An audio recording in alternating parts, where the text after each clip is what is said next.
Hey guys, this is DFD, aka Dark Frozen Depths, and I'm talking about Kamihime project, but I'm also playing it in the background. But yeah, I didn't do a SR Kami video, but I probably am still going to talk a little bit about what you should look for, not just for SR, but all rarities. And then on top of that too, I did notice that when I did the EXP quest, I don't know how long it's been like that, but apparently you can get more EXP now from the emerald carbuncles, or whatever the ones that used to be duds. So now they're giving about a good 500 something, but they lowered how much the others are giving. Well, they raised how much one of them gives. Because the sapphires give a little bit more than 500 now themselves. They give like 600. But when it comes to, honestly, I don't know why I'm buffing. Well, whatever. But when it comes to the dark ones that used to be given so much, they don't anymore. They don't give 1,000. They give like 700. But anyways, what I'm going to talk about too is the fact that what you should be looking for in your Kamihime. Because honestly, there's a difference in opinion, but there's definitely some things that stand out a lot. And that's the whole thing with that. And I'm more or less going to try and cover some of the things that definitely should be like factored in. So when you actually start picking like the Kamihime you want, even the souls can do this too. Because some of the souls are made like that. But when you try to pick out the Kamihime you want, that's the whole thing with that. But for starters, anybody with debuffs, they're automatically considered to be very, very good. There's only one time I wouldn't even say that, and that's when you have like a very debuff resistant enemy. Like with the new Ragnarok fights, some of them can be very resistant. With the wind catastrophe, not I can't even call it catastrophe. The wind ultimate boss, they were super resistant. We'll get one that's less resistant though, thankfully. And sorry, I'm still a little bit sick, but it's getting better. But anyways, that's the whole thing with that. It's like you need to factor in debuffs for sure. That's one universal thing we can all agree with, because when you land debuffs, you take less damage and deal more damage, more or less. At least with the attack and defense ones. Other ones will make it easier to land more debuffs. Like I got two versions of that with this team. Trish does a direct one with that sun-looking icon up here, and then I have Tsukiyomi's, which is this light one right here, where light resistance means that it will have a better chance of getting hit with debuffs from light characters. So that more or less helped me out even further. So that's something to know about. But at the same time too,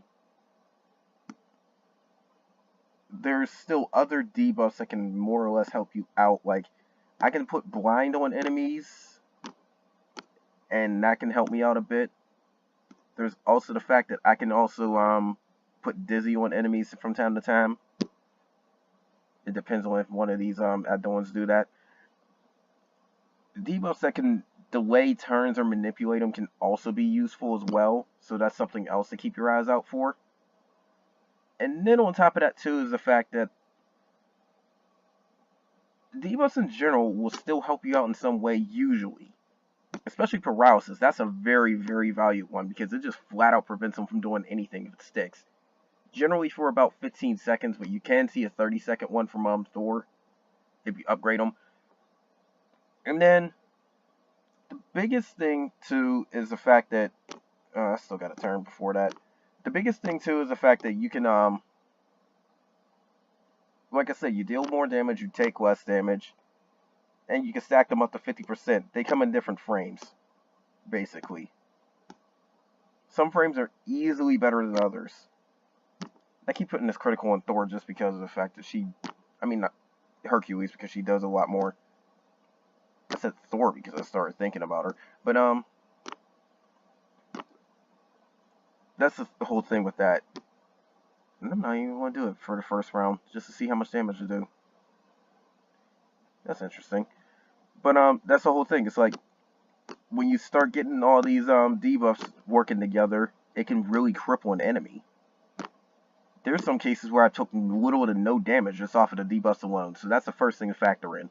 Second thing to factor in is definitely buffs. Buffs are underrated because of the simple fact that they can really tack on a lot of damage. You see how much damage my Hercules is doing to the compared to the others? That's because of buffs. Some people say that buffs are useless. No, they are not. Buffs help a ton. They can really rake in some damage if you use them properly. Just like abilities.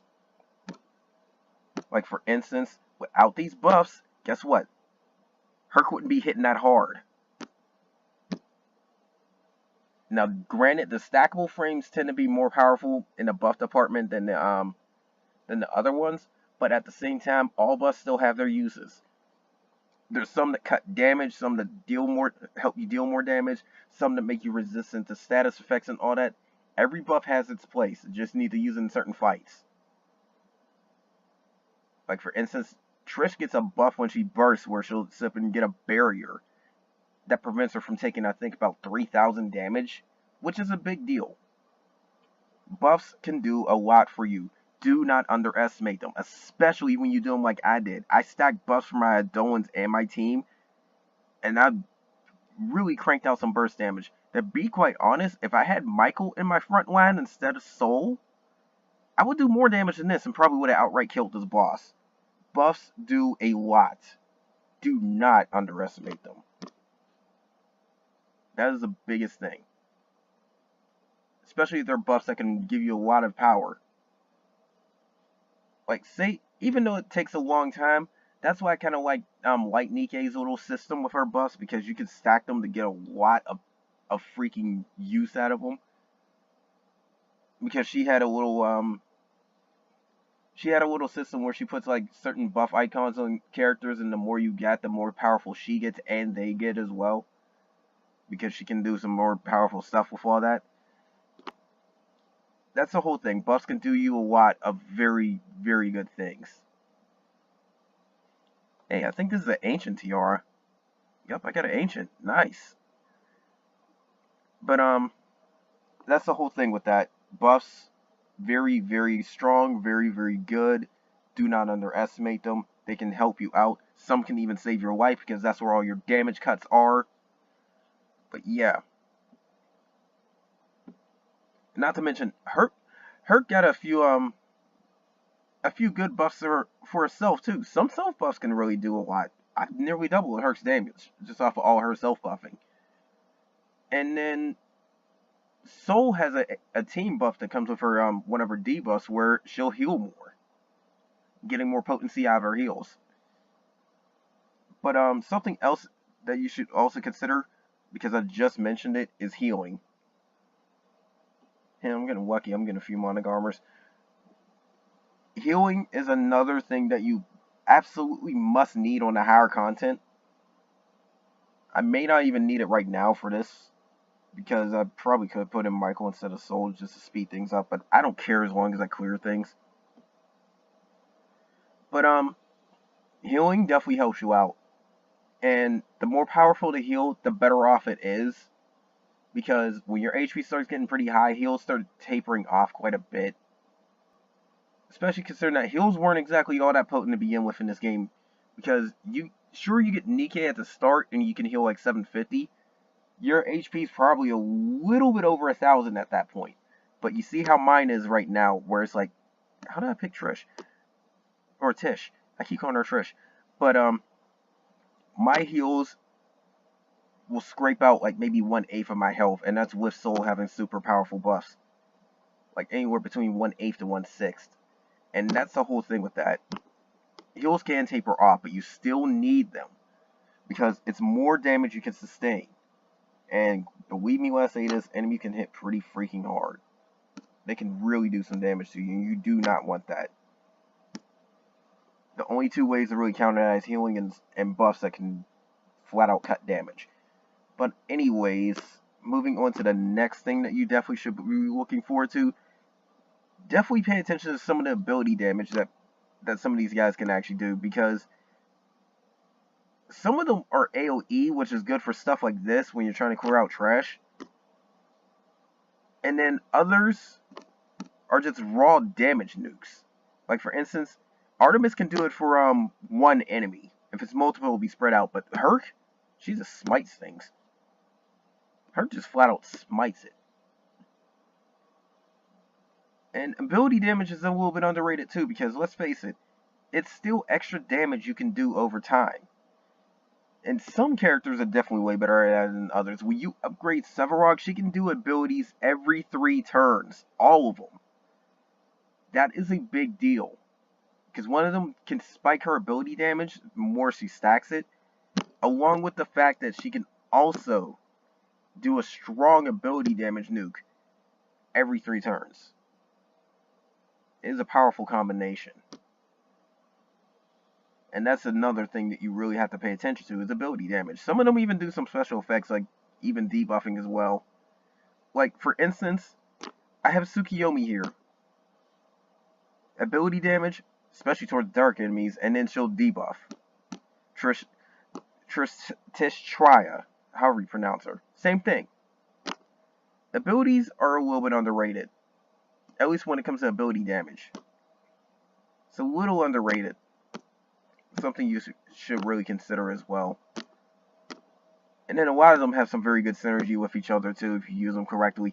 Some buffs even thrive off of doing certain conditions, like saying, like, I did a lot of damage with Nephthys by sitting up having her wait for stun, use the stun buff, and then did a lot of damage. Excuse me. That's how you sit up and get a lot of damage off too sometimes, by using them at the right time. And to be quite honest, that's something else that should be considered. Now, other things that should be considered is being able to remove debuffs from yourself and remove buffs from enemies. I'm placing these in the same category, because some fights thrive when having it removed off of your enemies, and some fights thrive from having stuff removed off of you. So that's something that can really come into play here, and that's something that you definitely should consider. Without a doubt, definitely consider that. But that's what kind of makes Soul so overpowered too, because she has a lot of everything, as I've been said. While granted, she's not going for raw damage department, like say burst damage or something like that, or a hard ability nuke.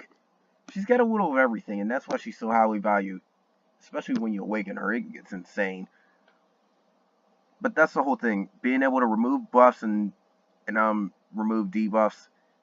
Very, very good things. Soul does it all. Everything that I've mentioned so far. She does ability damage. She can remove buffs from an enemy. She can remove debuffs from you. She can debuff an enemy. She can buff you when awakened, allowing you to get more healing. It's a very, very powerful, potent combo, and it is strong. It is stupidly strong. It is something that very, very few people consider, and it's amazing when you really start using them right. But anyways, that's more or less all the stuff you should be looking for. But if you really want to get into specifics, then definitely look for the stuff that's rare, like rare stacking frames. Those are very, very powerful when you have long fights. C-frame stuff is definitely something you really should look forward to, because you don't find too many things that come in C-frame, and those are very good. Like, without a doubt, C-frame is something you really should look forward to. And hey, guess what? Soul's will attack down debuff, C-frame. Go figure. But C-frame is something you should look forward to. B-frame usually couples attack and defense, so that's something you should also look forward to. That's why I like Trish. Or Trishtria. It's hard to pronounce that name. But that's the whole thing with that. You should look for the rare frames. Stuff you should also look forward to. I should have used Tish before Artemis. But I got a better chance of debuffing against elements too, and that's something else to keep in mind. But other stuff you should be looking forward to is pretty much like stuff that has certain special effects. Like for instance, Tish can give you a critical buff, which at a chance, and usually the critical buffs have a better chance than just weapons, but they'll give you a very good chance of dealing extra damage, and that's something to look forward to as well. Why I keep putting it on Herc? I mean, it lasts 5 turns, and she can do it every 3. But I generally keep putting it on Herc because Herc does more damage than anybody else at this point. But that's something to look forward to. Again, the stackable frame is very, very powerful, especially when you can get stuff like, say, healing increases, ability, and burst damage increases, especially burst damage increase. Herc's able to do that now. I don't know who, like, I forgot from where I've seen it somewhere, but somebody said that Herc's stackable buff is crap. What the hell are you smoking? Because I practically doubled her damage from burst and normal hits, and even abilities are almost doubled. What the hell are you smoking when you said that? Because if you can cover debuffs from all your teams and everything, get Herc's stackable buff. But that's the whole thing with that. I mean, it's still ultimately preference, but that's something that I can really just flat out say, okay, you really was not thinking that one through. But where was I? Burst damage increases definitely. That's what makes Shingen so very potent. Now, if you can increase the maximum amount of damage you can pull off with burst, like Uriel can do and now her can do, then that is very, very good. But you can increase the raw damage it does as well, is very good. The cap on it is like 10 times multiplier, and that multiplier stacks on top of other stuff you've gotten as well. Like burst damage multipliers is in its own separate part of the damage formula. I found that out. So that's what makes it very, very good. Especially since burst damage is likely going to be your most powerful damage, period, point blank. It's like, say, I got Herc able to get up to like a 100% attack multiplier in the stackable frame, and then her burst damage can also get doubled. The cap 4 you can get is like a plus. I don't know if it's a flat out going to double her to the point where she can get 2,000, like 2,000% or something like that. But it definitely does help, considering that she can increase her cap. That's a very good combo when you really think about it. It's probably a good thing why souls can't sit up and use certain, like the mastery abilities. They can't use them between each other, because that would be freaking insane. Imagine Shingen with a stackable buff from Herc. That would be incredible. That'd be so incredible. Wow, they keep throwing me Monarch armors. Like, this is the one time I don't necessarily need Monarch armor, because pointing out characters like pointing out other ones like Hecaton would also help me too, because I got elemental advantage in this fight. But that's the whole thing that makes that very powerful, is burst damage. Burst damage is one of the most valued things, and it's definitely one of the things you should aim for. Sad stuff that you probably also should aim for too. Like, that's what kind of makes Artemis so good, is the fact that she can really increase her damage output as well. She got a crit damage increase. Not to mention she increases her ability damage too, and her elemental attack. So yeah, that's something to know for. When going into specifics too, elemental attack seems to be a little bit tricky to deal with from time to time too, so that's something to look forward to. That's why I say Michael is good now. But believe me when I say she gets way better when she gets awakened. I'm looking forward to that. That's going to happen soon. But that's a thing to look forward to. Characters that can do damage a lot are very, very valued. They People will pay an arm and a leg for them. I have myself. I'm not gonna lie about that one. So that's something to know about. I mean, heck, I did a gacha video where I spent like a good $600. How often do I do that? I mean, I do spend quite a bit on this game, but I don't just lump a whole bunch like that at a time. It's rare. But I'm kind of running out of things to talk about here on these.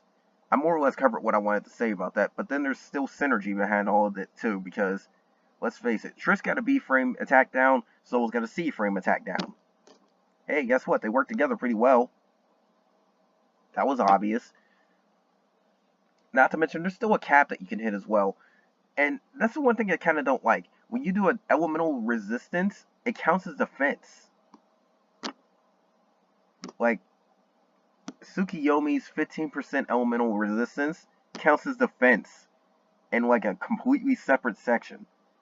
So there's like no point in me getting like, say, Herc's ambush along with Triss Tria's defense down along with an A frame defense down.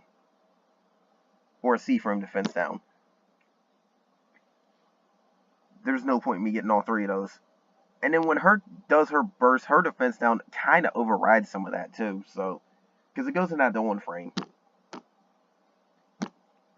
But that's some things to worry about as team synergy as well, because that can play a lot.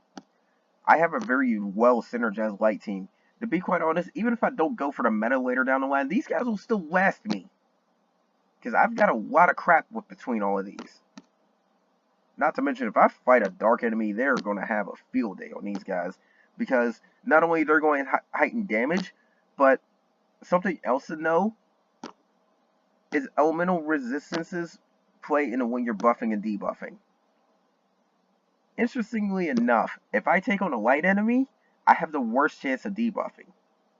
If I take on a dark enemy, I have the best chance.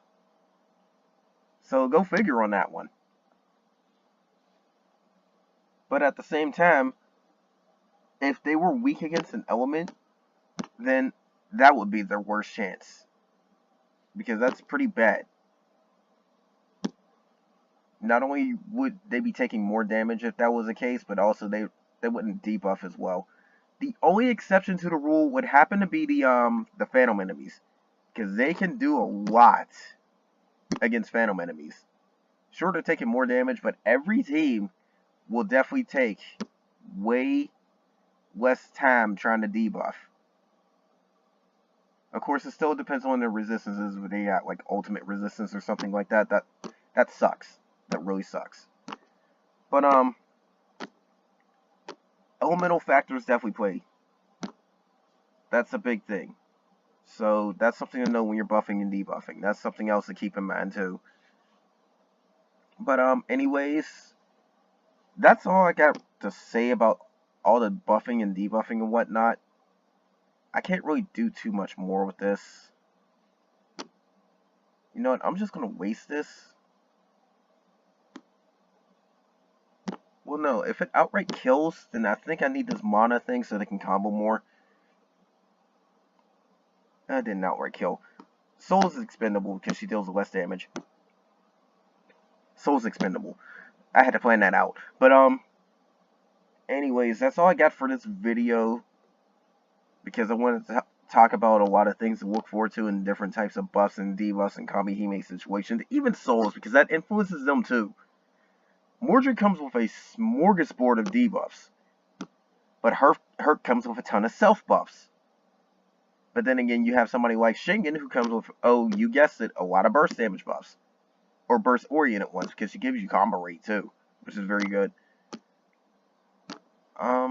You got 2 turns before you can really do anything with that. So I'll just wait for that.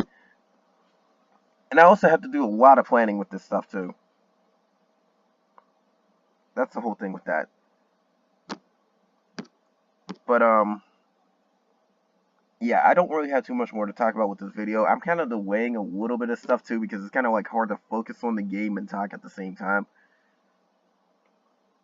Like, even without debuffs on the enemy, I'm still doing a decent amount of damage. That's pretty good.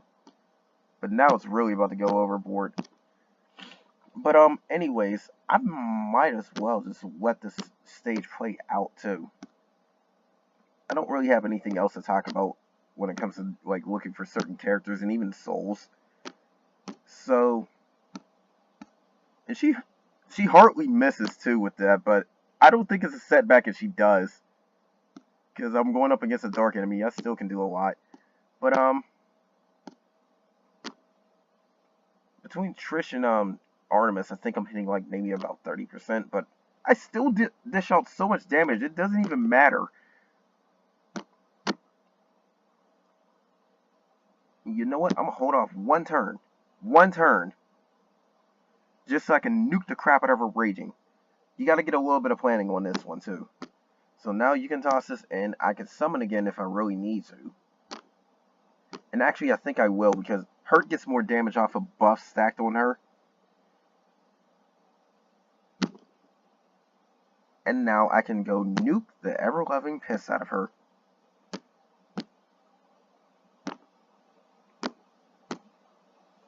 Yeah, I think I did that all well, pretty good together. I mean, just for a quick look at how many buffs is on her. Like, this is ridiculous. Like, that is ridiculous. But anyways, I don't have any more to really talk about with the characters, so I could, like, end a video right here, but I really want to finish this fight. Like, even without Tsukiyomi's debuff, I nearly killed the boss. But anyways, that's all I got for this video, because the next round of attacks is going to finish her for sure. Well, maybe not next round. They didn't combo. I'm amazed. They didn't combo while the enemy's stunned. Your combo rate goes up when the enemy's stunned. But, yeah, now that's all for this video. But I'm definitely going to have more of this coming soon. My voice is getting better, so I can talk a little bit more and stuff. Like I said, pay attention to the EXP quests too, because they did manipulate things. So you get, I think, 520 from the emeralds, but you get like 720 from the darks. So you get a nice little range of experience boost. It's more reliable on it. You still want darks up here the most, but you don't get the massive 9,000 anymore. You get 720 for the most. Is this an ancient ring? They've been throwing them around. Nah. And given the fact that we do have the catastrophe fights upgraded to Ragnarok now, and some reduced to ultimate, they did change how those work, so you gotta pay attention to that. The white one has become easier. Normal burst from white no longer removes your buffs. That is so good. And they took out 2 million HP off of it. So that's something to know about. But pay attention to these accessories you're getting too. You might want to keep TRs, because they'll up your combo rate. 3 TRs will up your combo rate once you get 5 accessory slots. But it takes a lot to really pull it off.